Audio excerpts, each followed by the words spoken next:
Hello बच्चों, कैसे हैं आप सब। बच्चों, हमने हमारे लास्ट वीडियो लेक्चर में 1.1 एक्सरसाइज तक कंप्लीट किया था। आई होप आप लोगों ने वो क्वेश्चंस कर लिए होंगे। चलिए, आज हम हमारा नया टॉपिक पढ़ने जा रहे हैं। So bring the page number 6। At page number 6, open and closed figures. बच्चों, ओपन फिगर क्या होते हैं? Open figures means the figures which are not closed, है ना। इसको हम थोड़ा सा डिटेल में पढ़ते हैं। If the starting point and the ending point of a figure are not the same, then the figure is called an open figure. Look at the open figures that are given below. See, this is an open figure. यहाँ पर इसका starting point ये है और and point ये है, इसीलिए इसको ओपन फिगर कहा गया है, क्योंकि इनका एंड पॉइंट और स्टार्ट पॉइंट सेम नहीं है। ठीक है। सिमिलरली इसको भी देखें, ये फिगर यहाँ से इस तरह से कर्व ड्रॉ हुआ है और यहाँ पर एंड हुआ है, ये भी ओपन फिगर है। ये भी एक ओपन फिगर है ना। यहाँ भी ये ओपन फिगर्स है। ठीक। Now come to close figure. If the starting point and ending point of a figure are same, then the figure is called a closed figure. Look at the closed figures that are given below. See, the starting point is here. ये यहाँ से ऐसे curve draw होता हुआ यहाँ पर आकर के क्लोज हुआ है, तो इसका स्टार्टिंग पॉइंट और एंड पॉइंट सेम है ना। तो इसी तरह ये सारे फिगर्स हैं और ये सारी सब तरफ से क्लोज्ड हैं, इसीलिए इनको हम क्लोज फिगर्स कहते हैं। बच्चों, close figures can be made of straight lines, curve lines और a combination of both. The area enclosed by close figure is referred to as an interior. Fine. जो एरिया इसके अंदर, जैसे फॉर एग्जांपल ये figure है, तो इसके अंदर के इस पार्ट्स को हम क्या कहेंगे? इसका इंटीरियर पार्ट कहेंगे। सिमिलरली इसके अंदर भी ये इसका जो डेस्ट पार्ट है, इसको हम इंटीरियर कहते हैं। फाइन। चलिए, अब हम आते हैं प्रैक्टिस 1.2 पर। बहुत सिंपल सी है। Tick the open figures and cross out the close figures in the given below. जो आपके पास ओपन फिगर्स हैं उनको आपको टिक मार्क करना है और जो क्लोज फिगर्स हैं उनको आपको क्रॉस बनाना है। देखिए, हमने यहाँ पर आपके लिए सिंपल सा वर्कआउट किया हुआ है। ये जैसे क्लोज फिगर है, इसका स्टार्टिंग पॉइंट एंड पॉइंट कहीं भी आप मान लेते हैं, तो ये क्लोज फिगर है, इसलिए आपको इसको क्रॉस करना है।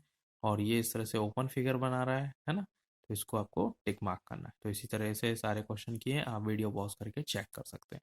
चलिए, come to the next topic, plane shapes और 2D shapes and their properties. 2D stands for two dimensional. Fine. चलिए देखते हैं। प्लेन फिगर्स और shapes are flat two dimensional या 2D shapes. A plane figure can be made of straight lines, curved lines or both straight and curved lines. Some examples of plane shapes are given below. ये सब क्या है? Plane shapes हैं। This is square, rectangle, triangle and circle, जिनको आप simply ऐसे plane पर draw कर सकते हैं। प्लेन मीन्स एक सिंपल पेपर। फाइन। चलिए, पेज टर्न करते हैं, पेज नंबर 8 पर आइए। Square. A square is a flat plane shape which has four sides and four corners. Square क्या होता है? जिसके four sides होते हैं और four corners होते हैं। Sides are also called edges. इनकी sides को हम क्या कहते हैं? Edges कहते हैं। Corners are also called vertices or vertex. Vertices means many corners and vertex means singular, यानी single corner की बात कर रहे हैं, तो उसे हम vertex कहते हैं। All sides of a square are equal in length. Square की जितनी भी साइड्स होती हैं वो सब इक्वल लेंथ की होती हैं, है ना। In the given figure A B C D are the vertices. A B C D, जो रेड रेड डॉट्स नजर आ रहे हैं आपको, ये सब क्या है? इसकी वर्टाइसेस हैं। और अगर हम सिंगल एक की बात करें तो ये वर्टेक्स है। The sides of the square are A B, B C, C D and D A. इन साइड्स को हम क्या कहते हैं? Edges. Fine. A square shape can be obtained when we put a dice on a piece of paper and move a pencil along the edges of the bottom face of the dice. Objects like chalk box, Rubik's cube can also be used for tracing a square. Okay students, I hope square समझ आया है आपको। चलिए move करते हैं next topic, rectangle पर।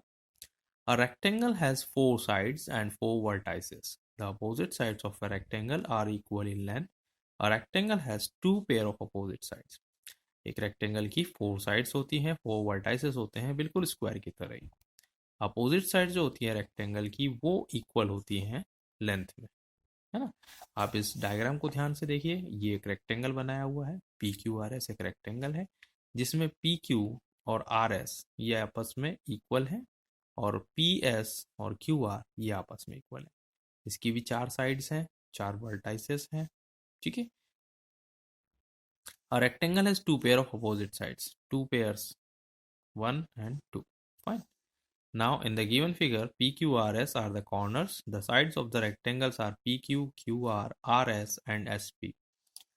PS is opposite side of QR, PS is opposite sides of QR, and PQ is opposite side of SR. Thus, PS is equal to QR and PQ is equal to SR. Okay students, example में देखते हैं हम, if we keep a match box on a piece of paper we can obtain a rectangular shape by moving a pencil along the edges of the bottom face of the matchbox. Objects such as books, postcards, geometry box can also be used for tracing a rectangle. बच्चों आपको ये चीज समझ आ रही होगी। चलिए हम move करते हैं next topic, that is triangle. The symbol of a triangle is like this. Fine. A triangle has three sides and three vertices. इसकी तीन sides और तीन vertices होती हैं। ये three sides दिख रही हैं आपको, और ये इसके three vertices हैं, ठीक है। In the given figure, L, M and N are the vertices of the triangle. It is written as triangle LMN. Fine. A triangular shape can be obtained if we keep a triangular prism on a piece of paper and move a pencil along the triangular side of the prism. इस prism को आपने plain paper पे रखा और इसके along pencil से ऐसे ऐसे ड्रॉ करेंगे तो आपको एक ट्रायंगल मिलेगा, ठीक है। We can trace the triangular shape with the help of objects such as electric iron, triangular wooden block, bread pakoda cut in a triangular shape, etc. Okay बच्चों, so you understand the topic triangle. Now move to circle. A circle has no sides and no vertices. Circle की कोई side नहीं होती और ना ही कोई vertices होती हैं. It only has a fixed center point. In the given figure, O is the center point of the circle.